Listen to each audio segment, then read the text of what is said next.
up? Hey, I love it. What's up, everybody? We love it. We're sitting here like, oh, everyone got that Founders Badge. That was Thank you great. so much for all the subs. It makes us very, very, very happy. It really does. It was so awesome to just watch that and just really just like vibe with that wholesome, positive energy. It was so great. I took some screenshots. Nice. I was like, oh, this is so lit. Screenshots away. Founders fam, DGN fam, everyone that's here, thank you so much for being a part of our Tuesday as we jump into daily gaming news. And our first topic of the day is why Amazon's New World got delayed a whole year. And we talked a little bit yesterday about how Amazon had a game that went back into beta, and now they're announcing another game has been delayed for an entire year. So Amazon's off to a really slow start. They really are. Hey, what's up, Malice? Welcome. How you doing? Thank you so much for the bits as well. That's a friend of mine from back in Atlanta. Very cool. That's awesome. Welcome. So, as we were talking about, Amazon's upcoming game New World has been delayed once again, but this time it is now expected to release sometime during spring of 2021. And this is the second delay the game has faced this year. The title was originally expected to launch sometime in May before being pushed back to August amid the coronavirus pandemic. New World is slated to be an open-world MMO-style game taking place on a mystical island known as Eternum. The island is said to be embedded with magic minerals which both empower and corrupt those who come in contact with them. Many of the civilizations and creatures that call the island home have been overtaken by the magic and act as the primary enemies players will be encountering. The game can be played as a standard open-world RPG with a focus on finding resources, crafting items, and slaying bosses, or players can take a more PvP-oriented approach through the game's territory control aspects and guild systems. And based on a developer diary posted by Amazon Game Studios director Rich Lawrence, the delay of New World was primarily driven by player feedback and the team's desire to include additional content to the title. Based on the comments provided by alpha testers, many were a bit underwhelmed at what the game had to offer in its current state. While Rich stated that much of the feedback was positive, players wanted to see more features and story. It seems the Amazon Game Studios team will be primarily focusing on including additional middle and endgame content to allow players a more thorough experience in the world of Eternum.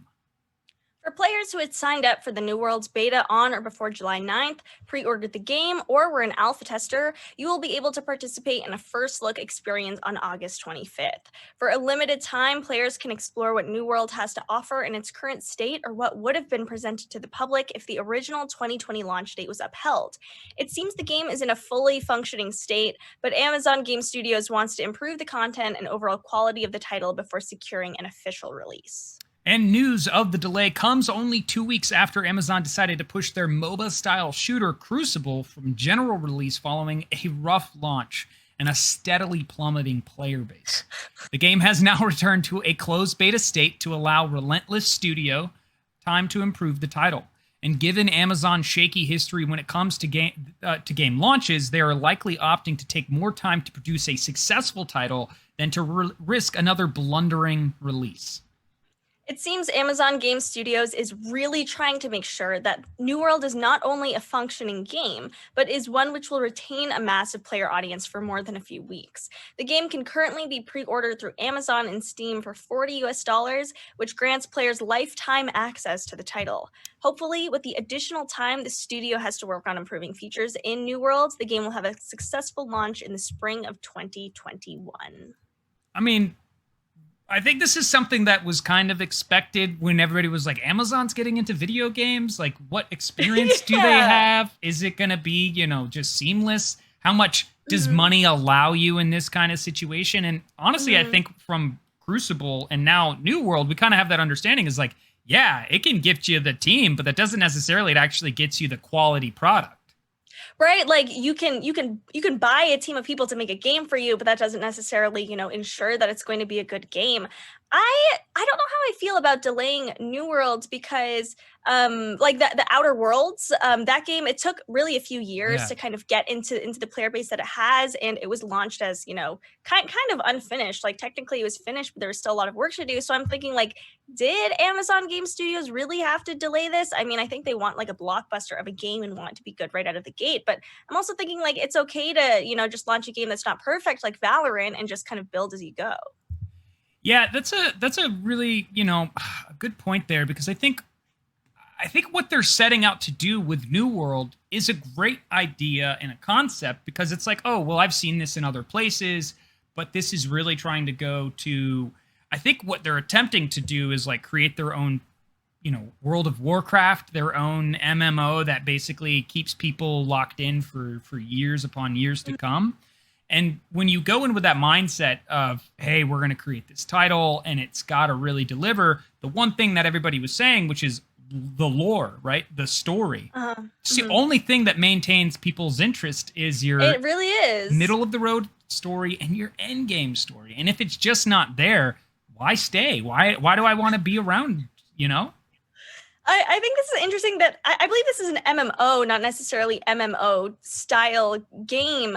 But it does have just one price on it. It's $40 and you have the whole game versus needing to have a recurring subscription, which is my main gripe with MMOs, because I feel like if I'm not playing enough, then I should just not play at all or not renew my subscription at all when it comes to this. And I was particularly excited for this game because it has a unique kind of like raid style. You can like work with a whole team of people to kind of wage wars against other like guilds, civilizations, or their towns, and it has this like cool unique style of play where you can go and see their fort, and you have a whole team of people, and it's PvP, and I think there's also a PvE element as well at the same time. You can choose how you want to approach that.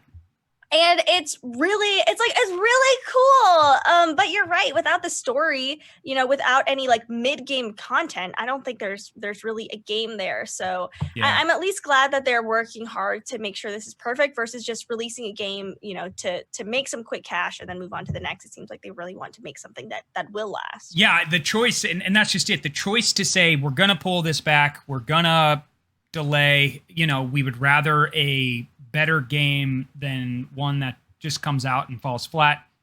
Thank you for saying that, because how many times do we know that developers and studios will just crank out a title, should have been delayed, and we all get our hands on it and we're like, I paid for this. Like, I didn't pay for a broken game. Like, I'm trying to have fun here. Yeah, I paid for a beta, you know what I mean? Like, and they keep patching the game. You're like, it'll be good in 2 years. Yeah, but you're like, no, that's not what I paid for. What are you talking about?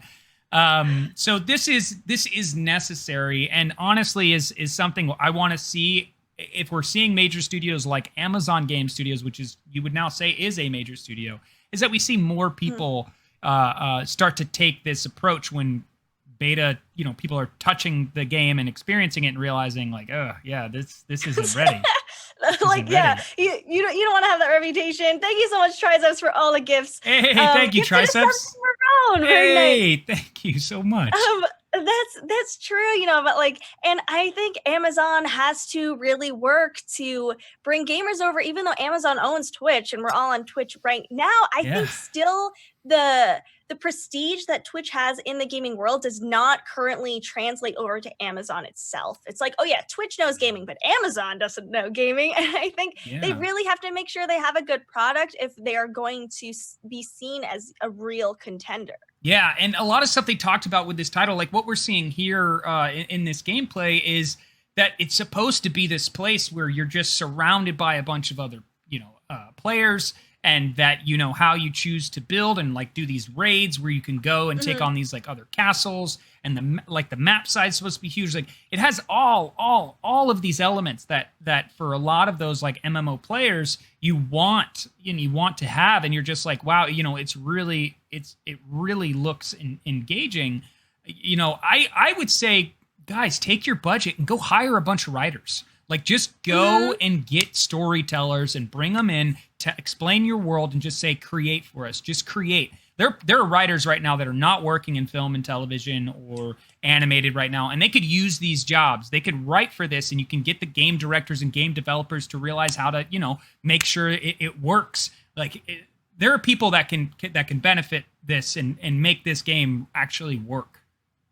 There are a lot of creatives out there, as you said, a lot which aren't working right now. I think it's important that, real writers are writing for these video game stories. I think looking at video games like not a real medium for artistry is just not accurate. And there's a lot of, really skilled artists that I think could bring a lot to a game like this. I think each game really does need a lore master, like Cyberpunk 2077. 77 has, there's like literally someone called the lore master. That's right. Yeah. And he's in charge of all the lore, and you need that. And you need to have someone who has, a very pointed vision to delegate, different quests and different stories to other artists to build that world, because playing an MMO is about being lost in the world, is about, having this whole new community and having this like whole pool of people, and it's kind of like a metaverse in a way. And I think there's a lot of opportunity for, a lot of, a cool game to be told. Yeah. I want this game to be good. I have been dying for a new MMO. Yeah, and that's just it too, is like something new to take us out. Because like we can look at Elder Scrolls Online and we can already talk about Bethesda the way we've spoken about Bethesda before in the past. And it was I guess EG was saying, to delay the game, let's make it perfect. Come on, let's do that. Like let's really like just hunker down in a mindset of how do we make sure every aspect of the ship is intact, so when it sets sail, it's not sinking, 3 months in, a year in. Like it's all there and it's ready. And like you said, get yourselves a lore master who just oversees the entire story. Just don't only put money into the game development, but also put, the same amount into the storytelling and the same amount to creating that team. Because it's like, I look at this and I go, this looks like a really good game. Really good. But then, if that's just all that it has, that's just like swimming around in a kiddie pool when you're wanting to swim around in the ocean. It's just like Crucible and the gameplay we saw from that, where it did look really good. It looked, very impressive, but people said the gameplay just wasn't fun. There wasn't anything besides this surface level, and I think there's a great foundation here. The graphics look great, especially for an MMO. And a lot of the MMOs out there, I've heard good reviews, but nothing stellar. People say Final Fantasy 14 is good, but not great. Same with ESO. It's like pretty good, but not great. And I'm like, but what's great out there? Like I'm looking for some, I don't want to play a game where I'm like, this is almost exactly what I want. That's such a good point, because that's like it's waiting. You know what I mean? There's the MMO genre is just waiting for someone to come in and be like the king of MMOs right now. And they have a great opportunity here to be able to do that. So, seize this moment and pursue that. Don't just be like the ESO or the Final Fantasy, but also the Star Wars one, the Old Republic. These ones that people are like, initially it's great, but just endgame, it's just not there. Like, find a way to figure out how to make the endgame strong and last for decades. And I know World of Warcraft is still going really strong. A lot of people are playing that MMO. For me, I guess since I came into it pretty new and I want to like enjoy my quest and enjoy leveling up, but a lot of gamers always talk about like, oh, when are you level 60? Like, when are you getting to the end game? Like, when are you joining these guilds? And I'm just like, I'm just enjoying my time, like doing these quests, like exploring around here. And while I do think World of Warcraft is, it's still a great MMO, I think I'm also looking for like a new game where I can join the community and not feel like I'm always playing catch up, always feel like I'm kind of left behind, like I'm not in the know. Because when people ask me about World of Warcraft, they're like, oh, what add-ons, what guilds? And I'm like, I'm not even there. Like I'm just still like level 18, like doing my thing. Yeah. And I think it is hard to join a game that has, been around for so long. That's true. There is a lot of strength in being a part of the beginning community, especially in a world building like these MMOs are. Strong observation there that this is exciting for anyone that wants to jump into a game like this, be a part of the foundation of it, and help have that influence that they themselves will be able to say, 3 years from now, 8 years, 10 years from now, wherever they're at in their gameplay, that they're saying like, I've had an influence on this title. So while people join in later on and are like, hey, I'll play New World now because I've heard so many good things about it, they can go, yeah, I was a part of that in the beginning. So absolutely, yeah, this is, don't mess it up, Amazon. You have a great opportunity here. Just don't mess it up. Please don't. And this game will launch in spring 2021, ideally, which feels far away, but as fast as the months are moving, I think it's going to, come up quicker than I really expect. That's only a few months after, Assassin's Creed Valhalla comes out, only a few months after Cyberpunk 2077 because of all the delays of those games. So I am looking forward to this game. I hope Amazon does a good job with this. Yes. And the next one that we hope really gets a good job as well is a transition for a title from console and PC to mobile, as we now know that a mobile version of Brawlhalla is gonna be coming this summer.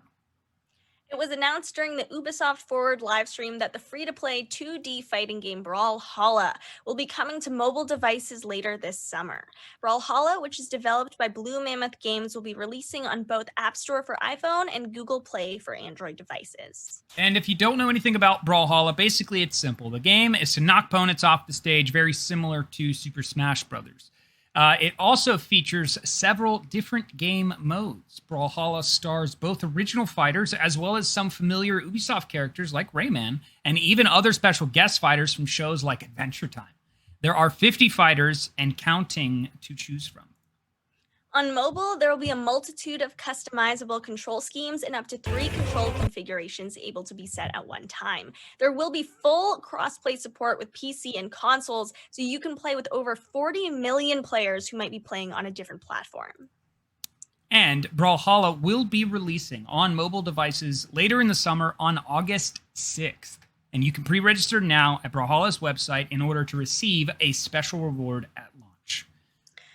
If to anyone who hasn't played Brawlhalla before, I guess it would be best to describe this game as a phenomenon, really. It's free to play. Whenever I see a Brawlhalla booth at a convention, it's just a whole crowd of people just like open mouth staring at the screen, and people are just really enthralled and drawn into this game. It's free to play. It's a fighting game. It's done really well. If you like playing Super Smash, you're gonna like playing this game.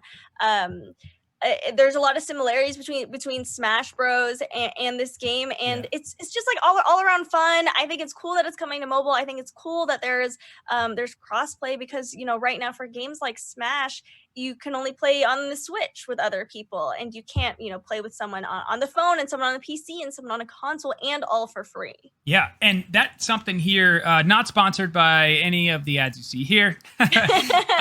One of the things about Brawlhalla that I find potentially exciting is, where do they go in the world of, we've got Adventure Time in here now, right? So you were just talking about how with Super Smash Bros, you can only play on the Switch, and you are limited to the Nintendo roster that they are willing to give you. Whereas now we're saying, hey, you can get that same fun experience. It's mobile. And maybe we start tapping into shows like Adventure Time, maybe a Rick and Morty, where we start to get these characters that we love and we see them everywhere. It just, however many aspects of marketing where you see these, notable characters from these animated shows or series, and they start to use them in their world. And now you've got that all in your pocket right there on your phone.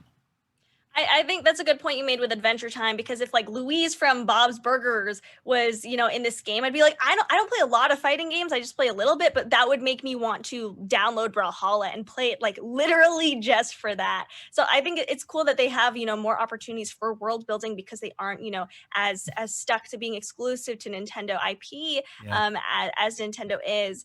And a lot of people really like this specific style of fighting game. I know if Smash is sometimes considered a fighting game, sometimes not, but this style where you have the whole stage to play on, and then the goal is to knock your opponent off the stage, I think has a lot of draw. A lot of people do like this style, and I think Brawlhalla has done a phenomenal job of creating a cool new game that a lot of people will really enjoy. Very much so. Thank you so much for the donation, Kai. Thank you so much. Seriously, the game has massive potential now, jumping over into the mobile space, and the esports, I'm sure, is ready to take on mobile Brawlhalla as a way to, reward internationally, international players. I think there's a lot here in this choice to take this title, which, like you were saying, that the passion and love for Super Smash Bros. is strong, and that style of fighting game is like you said when you were at the convention, right? Everybody's just sitting there, like, just staring at the screen. Just staring. They can't. No one's playing on their phone even while watching Brawlhalla. Right. So at that point, you're saying, like, can you imagine if that's a stadium full of thousands of people within that same demographic watching some of these top tier mobile Brawlhalla players like duke it out and being free to play? I mean, I think there's just a lot of potential here for this game to just kind of like bring new life into it a little bit, because it had been around for a while, and then you have Super Smash Bros. Come out on the Switch and just kind of like take that notoriety with this specific fighter type. But now it's like, yeah, but now we're going mobile, and it's like, oh wait, Brawlhalla's back in my brain? No way. Right? And I like how you brought up esports, because the game Clash Royale, which is played on the phone, I believe it has a huge tournament. And you see this like stadium of people and the two players on the stage, and they're just like in there in front of like a phone on like a special stand. And I think a lot of people do forget about, competitive mobile games, because so many gamers are like, mobile games aren't real. Right. There is money in these games. There is so much money in mobile games. And I think it's really a blind spot that a lot of gaming has really overlooked, taking mobile seriously. Yeah, and that's that. So listen, I'll just be a person I like to be very transparent and honest. I don't play mobile games, and I was one of the first people when nice. Okay, cool. So now once I heard people saying, hey, we're going to shift our focus business wise, and people, I mean, like game developers and studios saying, when mobile gaming was first like taking on, this will be the next big thing. I was always like, I don't believe it because I don't play it. Now I'm like, oh, I believe it. I just still don't play it, because when you look at it, like you were just describing, the player base numbers grow exponentially. And I can't imagine, and I'm excited to see what the data is of how many people are playing Brawlhalla on mobile, because now that will add just a new community to grow from, that the Brawlhalla that we've had now for a few years will just need. It'll breathe new life into it. Right, and I wonder how much that will grow its player base and bring a lot of revenue and a lot of money into the game as well. I think in the future I'd like to do maybe a mobile spotlight, be like, to everyone who doesn't know much about mobile games, this is like mobile games cool idea. Overview, how big the industry is. Because I don't play mobile games either, because a lot of the time I felt like they were like too clickbaity. It was like, oh, you have to wait 2 hours to unlock an extra life, or you can pay 99 cents right now, and I'm like, no thanks. And I also like to play games on my PC with like a Twitch stream open and Spotify playing, and I'll like online shop while I'm like waiting for my lobby to load, like at the same time, and like text on my phone versus like having notifications come up while I'm playing a game on my phone there.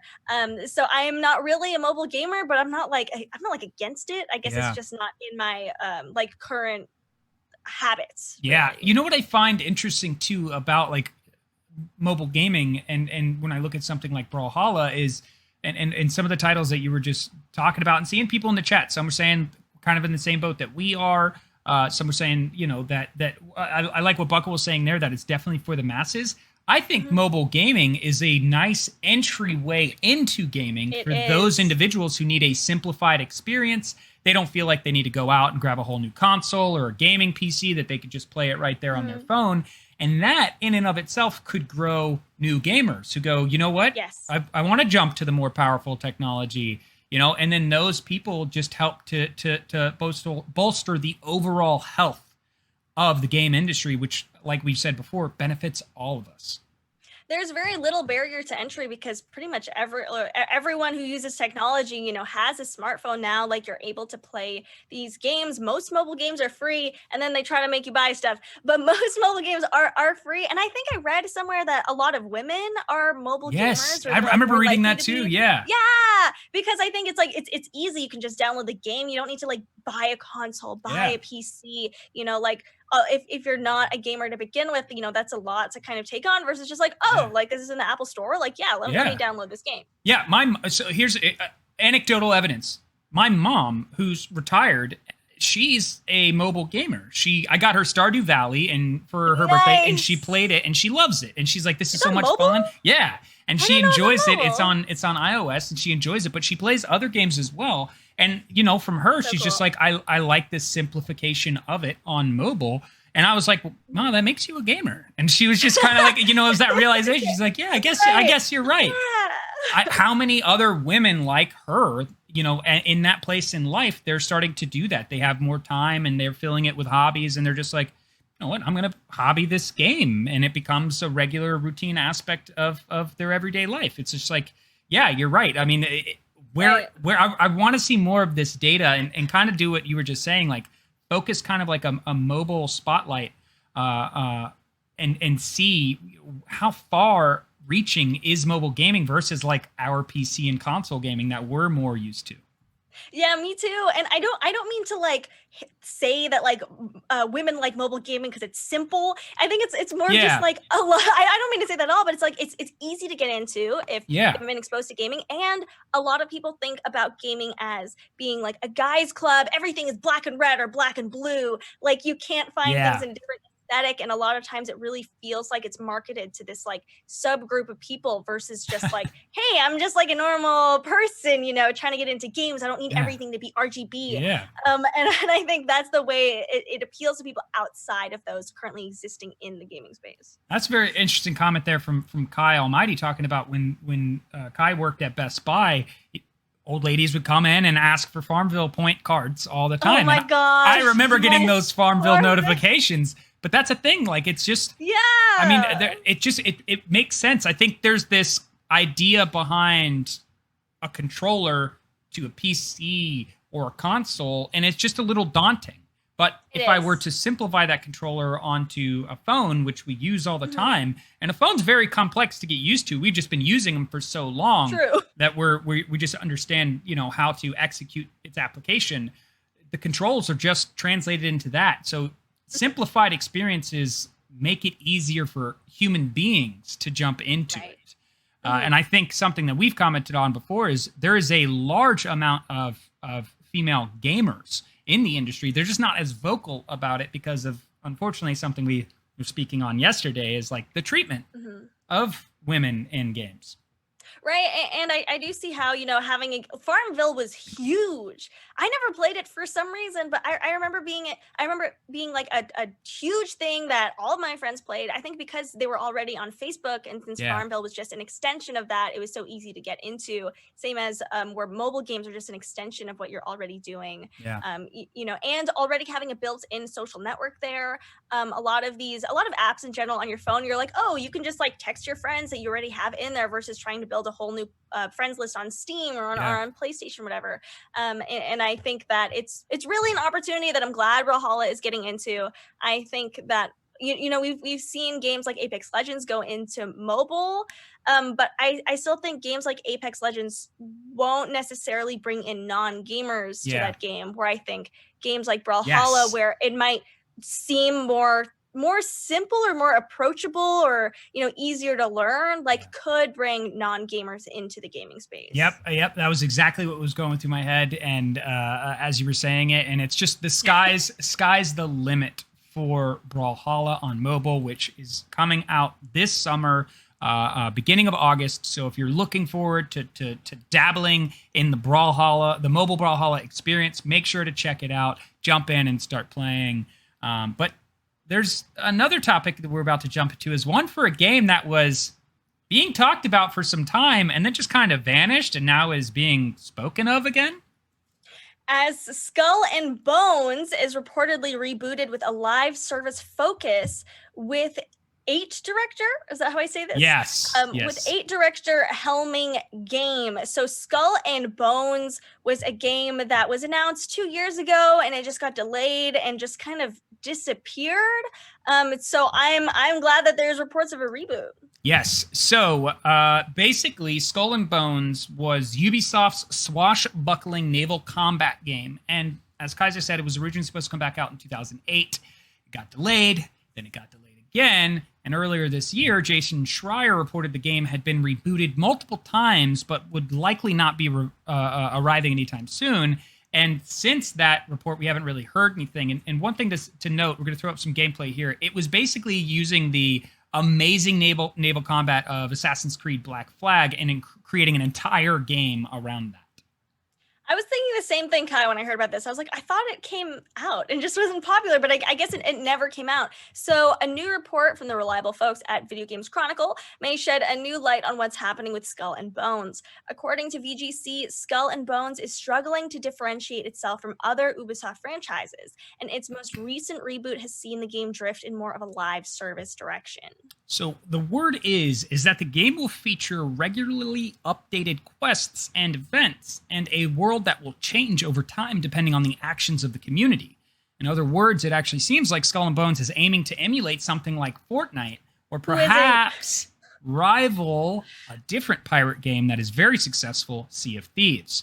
Rather than Ubisoft's more traditional titles like Rainbow Six Siege or The Division 2, it wants to now actually start to jump into the competitive space of the latter, Fortnite, Sea of Thieves. This change and this direction has been accompanied by a change in leadership as well, with Elizabeth Pellin joining the Skull and Bones team as its new creative director. Pellin is a member of Ubisoft's powerful editorial team that decides which games the company makes. And early in her career, she worked as a director of the cel-shaded shooter 8 and the lead level designer of Splinter Cell Pandora Tomorrow. And the fact that Ubisoft has assigned such a high-profile name to oversee Skull and Bones would seemingly show that they still have a lot of confidence in this concept. Now, of course, we have to take this all with a grain of salt for now, and hopefully the wait for an official Skull and Bones update from Ubisoft won't be too excruciatingly long. So I am a big fan of this concept because the boat play, the boat fighting, the ships fighting from Assassin's Creed Odyssey. I know this is based on Black Flag, but the same mechanics still apply, and it's just really well done. I tried playing Sea of Thieves and didn't like it because it felt kind of too aimless to me, which is why a lot of other gamers do like it, because it's just like, you have a boat, now go pirate, versus I need more of a structure of quests or missions, or I'd like a story to follow. So I was really looking forward to Skull and Bones coming out, and I'm at least glad that it hasn't been forgotten about. Yeah, same. This was one of those games that I remember seeing an entire Game Informer spread on this, and it was like, oh wow, this looks really cool. They've taken the thing that I love most about Assassin's Creed Black Flag was the naval combat and everything that just kind of like came with it. They really just pulled this off in such a way that I was like, this looks amazing.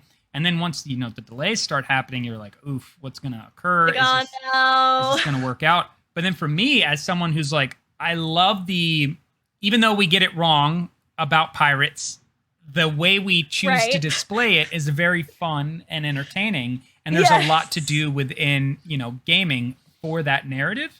So when Sea of Thieves came out, I was a huge fan of that title, but that also suffered something early on that I think they're trying to avoid here, which was their lore was practically non-existent in the beginning of Sea of Thieves. And now it's very much prominent in that community, and that community has grown. It has, and I'm wondering what it means that this game will emulate Fortnite. As chat says, please no more battle royales. I don't think naval combat fits in the battle royale. That would be hilarious. That would be really funny, but that just sounds exhausting. Yeah.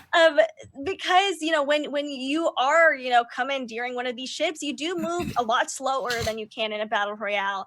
This is no hyperscape. So I don't know if that means it's going to be like 10 on 10 ships, if it's going to be last one surviving like a battle royale, but maybe not with circles closing and the traditional battle royales that we've seen, or what exactly that means. I think it would be cool if you could recruit people to join your I don't know what it would be called, but your crew. You have people, your crew, or your guild, and you could sail in a fleet with everyone raising the same flag, and maybe your mission is to go and find other fleets to take over to add to your whole fleet in general.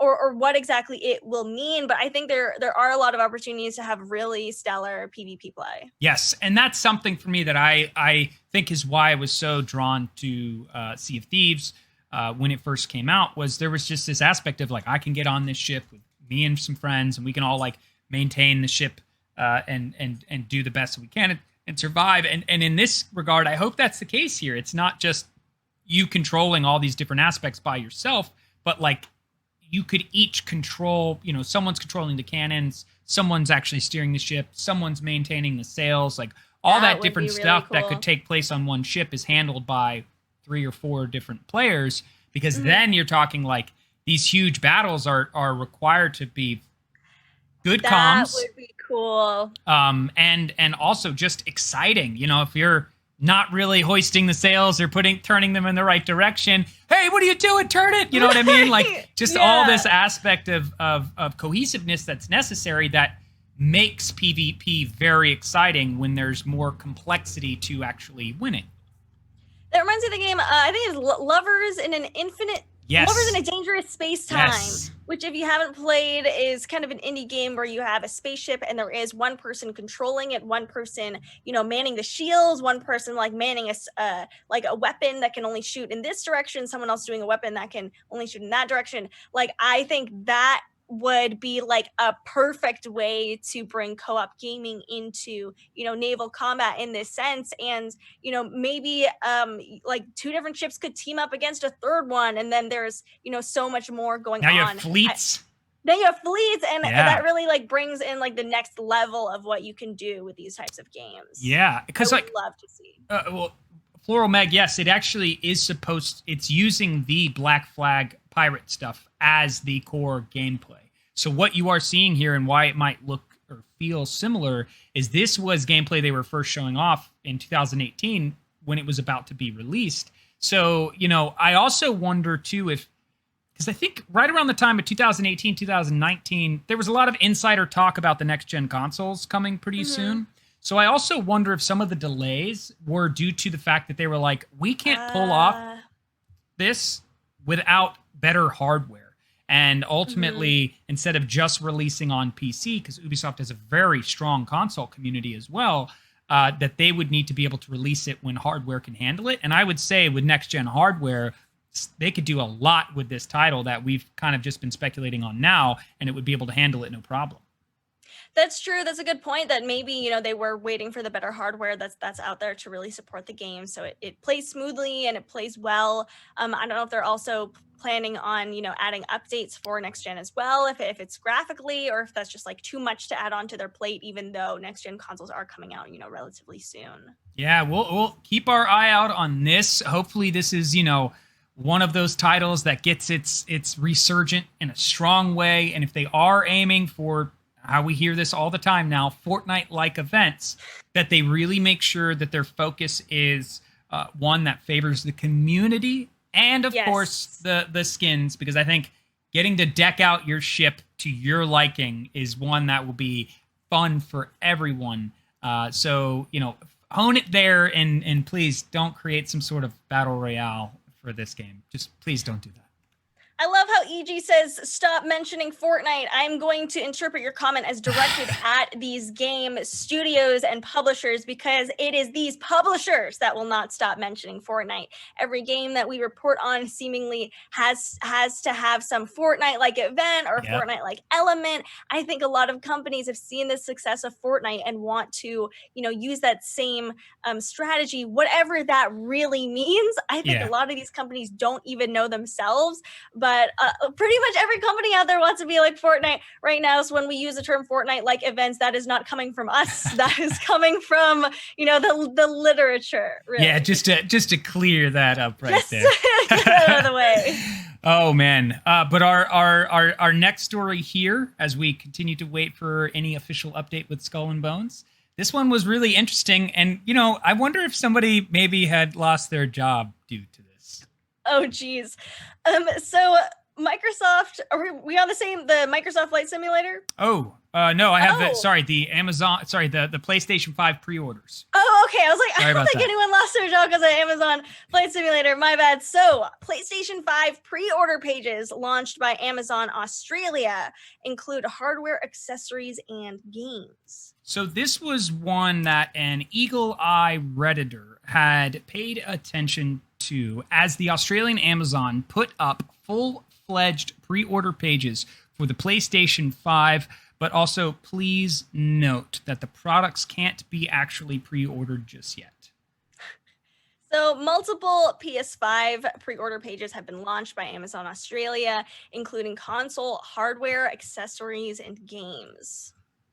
And the PS5 pre-order pages have been up at Amazon Germany for almost a month now. So these new Amazon Australia listings might not actually mean anything, but it's interesting to note that Amazon India also seemed to have recently launched its pre-order pages for Sony's console, suggesting that Sony might be close to opening up pre-orders for the PS5. And here's just some of the listings that were actually posted to the Amazon Australia page. For the hardware, they had the console, they had the digital edition, they had the DualSense controller, the DualSense charging station, a media remote, a camera, and the Pulse 3D headset. And for games, we've seen listings of NBA 2K21, Miles Morales, Demon's Souls, Destruction All-Stars, Sackboy, Ratchet and Clank, Gran Turismo 7, Horizon Forbidden West, and Returnal. And we know that the PlayStation 5 is slated for a release this holiday season. 2 versions of the console will be made available. We know that there will be the normal Blu-ray drive mode version of the console, as well as a digital-only edition model. So Sony has yet to reveal the pricing on the consoles, although several outfits have already suggested price tags between $450 USD and $550 USD. In the past, we've also seen some, I think there was also another pre-order slip that had, I think it was a $499 price, although it was taken down, but was said like, oh, this is just what we think is going to be in the ballpark, which, fits this estimate as well. Yeah, so we're in this place of understanding that soon we're going to find out there's going to be a number. This is a pretty big deal with having all of these pages, go live. No price or information was actually on them, but that they were now, ready to be updated. We should expect to see something pretty soon. What would you guesstimate, chat as well? What would you guess is probably going to be the price for both the regular console as well as the digital edition? I think that the $499 is probably for the digital edition, and I think we might see a $599. That seems too much for just the disc drive. Maybe another $49 on top of that. What do you think? Yeah, I'm really curious to see what they think the difference between having a disc drive and not having a disc drive should cost. And I think that number is important, as you were just addressing there. Like a $50 difference to me would make sense. I wouldn't be surprised if their digital edition actually came at a rate that people are speculating the Xbox Series X is going to come out at. It's like the digital edition might come out around $399, right? Whereas the regular version with the disc will come out at $499. Because I think it's going to be easier for them to manufacture the digital edition only versions where they save money, because like we've said in the past, Sony willingly will take a loss on consoles. I wonder if they're also going to make the disc version kind of, they want to discourage it because the specs aren't any better for the version with the disc, and it seems like a lot of these companies are trying to go towards digital downloads and kind of slowly wean away from, creating hard copies, because it seems more expensive for them to distribute, these hard copies as well. So kind of like the less disc versions they can sell, might be for the better, but that could also just be speculation. I don't know if these companies are ready to, walk away from discs in, in the coming years. Yeah. And, it's interesting seeing EG talking about, $1,000 is mark my words, EG, $1,000. And even Philip there's identifying like, I don't want the digital only. I still like my hard copies.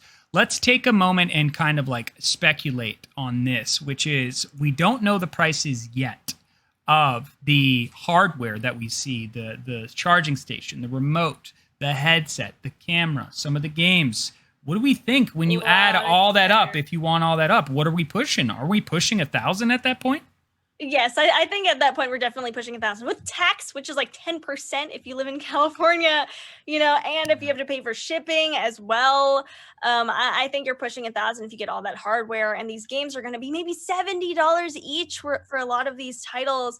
It's getting really expensive. And with chat saying I still like my hard copies, though, that's why I think that Sony is willing to charge a real premium for that, because people don't want to let go of their hard copies, and I think those same people also are willing to pay extra, because at this point it is becoming an inconvenience for companies to also produce, and it's more of like a collectible item, and more of a souvenir in addition to just being a copy of the game itself. Yeah, I agree completely to that. Now, here's another question. If you are one of the individuals jumping in to grab the PlayStation 5 day one out of the titles that we listed, what would you say is a must-own title for when you have your PlayStation 5, you boot it up, and you want to just jump right in and start playing?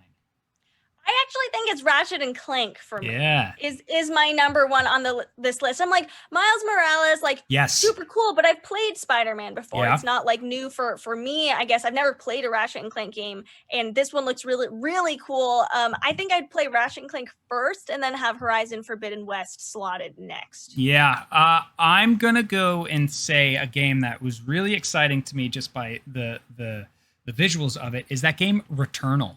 I'm really excited. It looks mad cool to see what a roguelite in a procedurally generated world such as Returnal will play out as, and especially on the PlayStation 5 with the ray tracing and the amount of information that it can process. I think that's one of the ones. Of course, yeah, I'm interested in Forbidden West and Miles Morales, but just where I'm like, I want a taste of the future.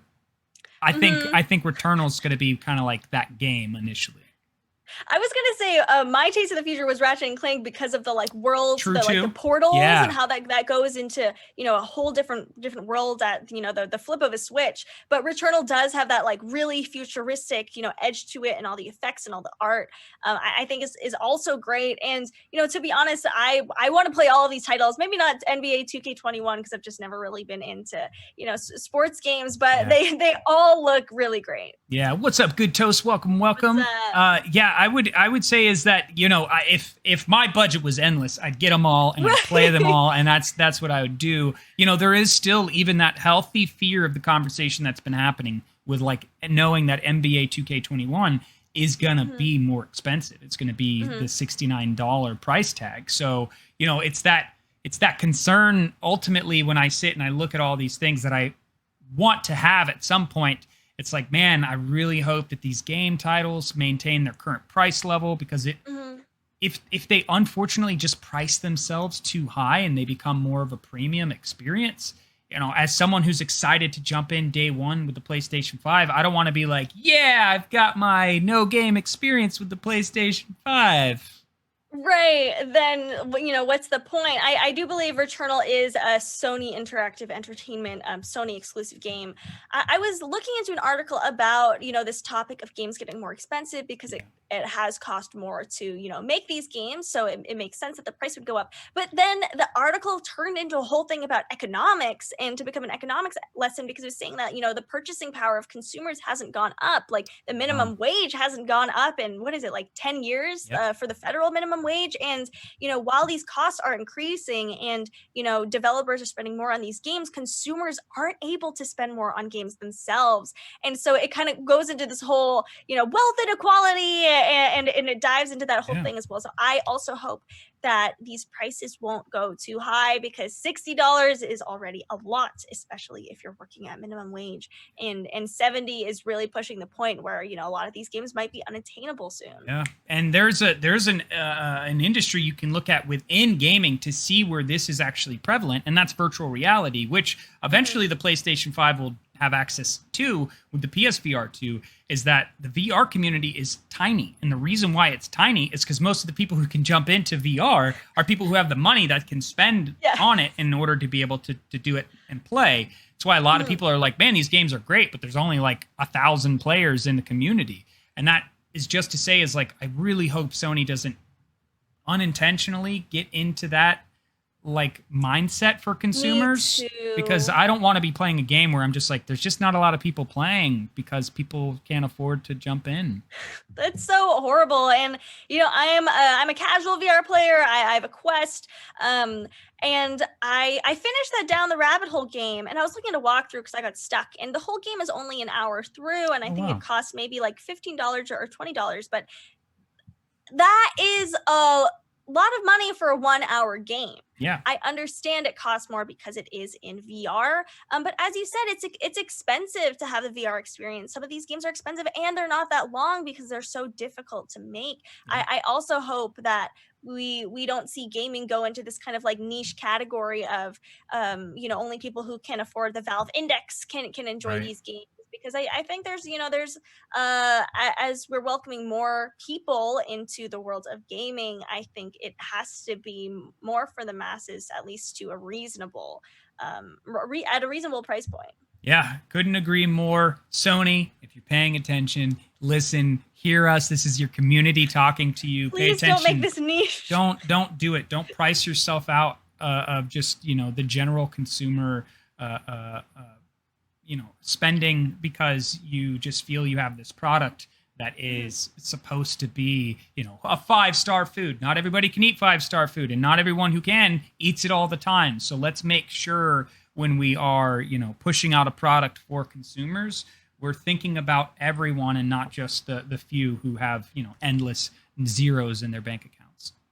And I don't mean to say that, all companies should operate at a loss. I realize they're businesses that need to make money, which is why I bring up Fortnite. This is me bringing up Fortnite myself as an example. Is Fortnite is free to Yep. play, and it has made so much money. And all of these companies are trying to be like Fortnite, and Fortnite is absolutely free to play. So I think it is possible, in a lot of cases, to have your cake and eat it too, to be able to make a lot of money without breaking the wallets of consumers. There it is. If you say you have Fortnite-like events or Fortnite-like in any of your stuff, pay attention to their business model.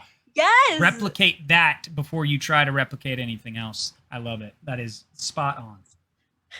But an item that is a little more niche is, so Lego made a 2,600 piece replica of playing Mario on the NES. This is intense, but I love it so much. So Lego and Nintendo, we talked about this a few months ago, are teaming up for a new Lego set that assembles into a blocky model of Nintendo's 8-bit gaming console and the Nintendo Entertainment System, along with an interactive TV displaying Super Mario Bros. The two companies collaborated earlier this year to create interactive Super Mario-themed sets. Designed for adult builders, this new set contains 2,646 pieces that combine to create Nintendo's first home console, as well as an NES controller, a game cartridge that can fit into this console, and a miniature retro TV.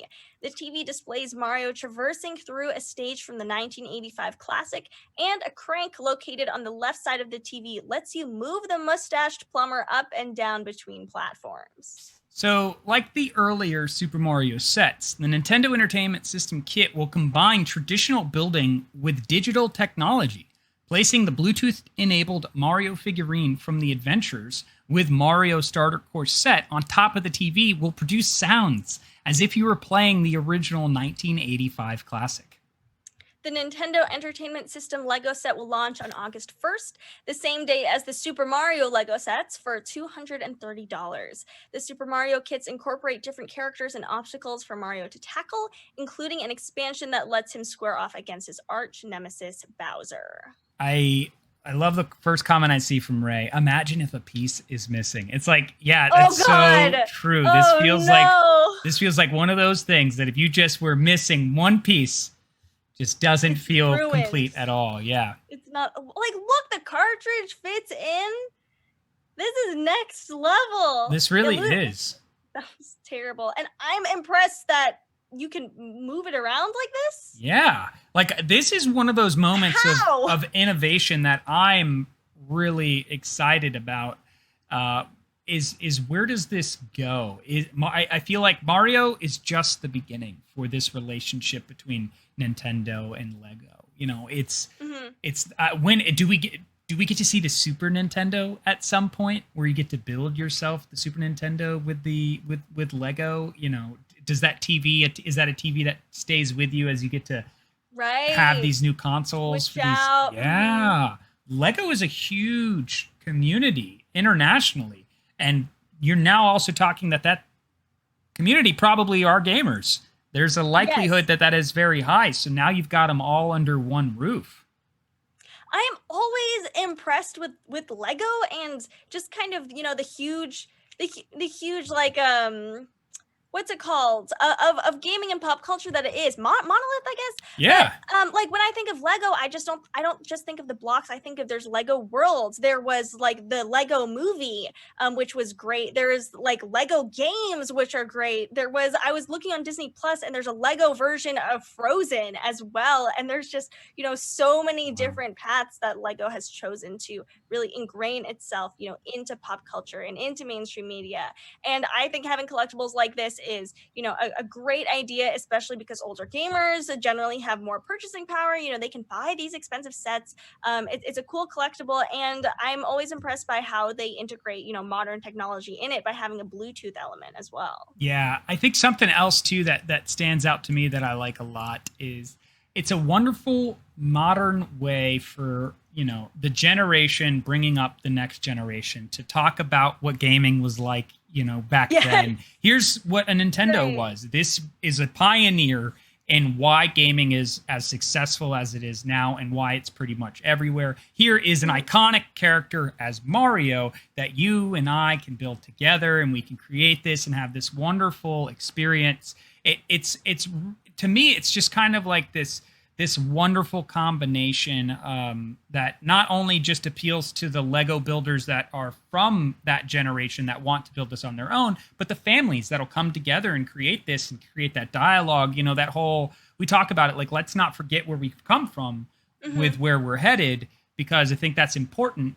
Like the conversation with one we'll talk about tomorrow, like loot boxes and microtransactions and things like that, where we focus too much on the money, we lose our soul that we started with, which was a passion with gaming. And Nintendo, the love for Mario and the love for Nintendo and what it did was because we were passionate about this product.